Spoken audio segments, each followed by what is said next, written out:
They'd already taken the two cell house officers and locked them up, that is, Coy and Hubbard had.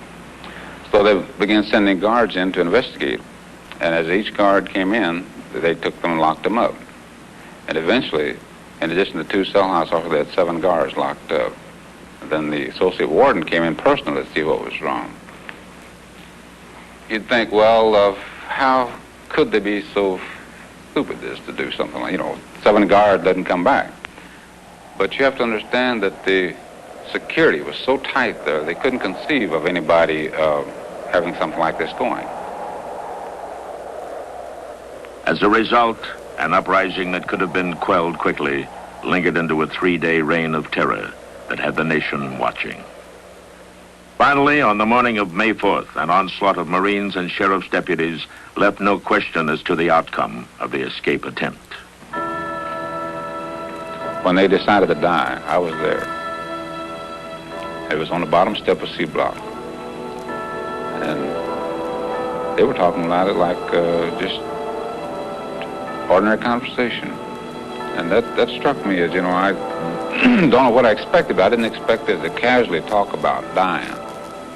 Of course, I said, well, they're not going to get me. And Hubbard said, well, they're not going to get me either. And Crutcher said, well, we better save some bullets for ourselves. And when the battle finally ended Saturday morning, and we went in to locate the rioters, we found 3 of them in one of the service corridors, dead, and 3 of them hiding in cells throughout the cell block.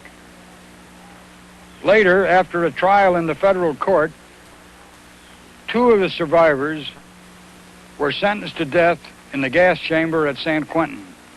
The 3rd, Carnes, was spared because of his youth and perhaps because of the mercy that he had shown to the bullet-ridden captives. They came and got me later, took me to a cell, and later transferred me to D Block, and I was there for a period of 7 years in lockup.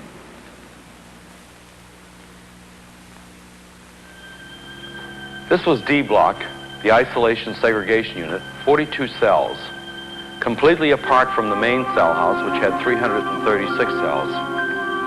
This is cell number 13. I remember this cell well because I spent 10 days in here. When I came into the cell, I came into it stark naked. Didn't have a chance to examine it because the door was closed right behind me. But I knew immediately there was no sink or toilet in here, nothing but a hole in the floor. Many men came into these cells and many men reacted differently. Some men survived and came out well. Other men went to the hospital, into one of the strip cells up there, waiting for a psychiatrist to come over from Letterman Army General Hospital in San Francisco to certify their psychosis. Then they were transferred to the Medical Center for Federal Prisoners in Springfield, Missouri. 4 of my friends came into these cells and cut their Achilles tendons as a protest against a brutal associate warden who was eventually transferred because of it. Some men came in, and according to the talk in the cell house, they come in here and they died in the cells of pneumonia. Other men came in here and they developed arthritis. Some men came out and they were much stronger men. These were the unique individuals, because this was truly a test of a man. Alcatraz, in a sense, was a handicap to a modern prison system such as the federal system. It received widespread publicity. There were many imaginative rumors circulated about the institution and giving it a grim, austere appearance, which were not in accordance with the fact. Yeah, I done time in Canada. I was in MacNeil's Island. I was in Leavenworth as far as Alcatraz is concerned. In my opinion, it's the best place to do time. It's clean, and you had good mattress and good blankets, no cockroaches and bed bugs like back in Leavenworth. And I couldn't see nothing wrong with it as far as doing time was concerned. You had one man to a cell, no hustlers around, homosexual nothing around the body, and All you had to do was just mind your own business. Everything was all right. And the food was good, and you're clean. And I was there over 15 years, so one of the first men to get there. It was like everything else. You put a man up in the Mark Hopkins, he'd want to go home. So I want to go home too if I could, but I found it better than other places. You were in your cell 16 hours out of every 24, every day of the year. If you worked in the industries, you got yard on weekends. And if you worked as I did in the library, you would go every day, every afternoon.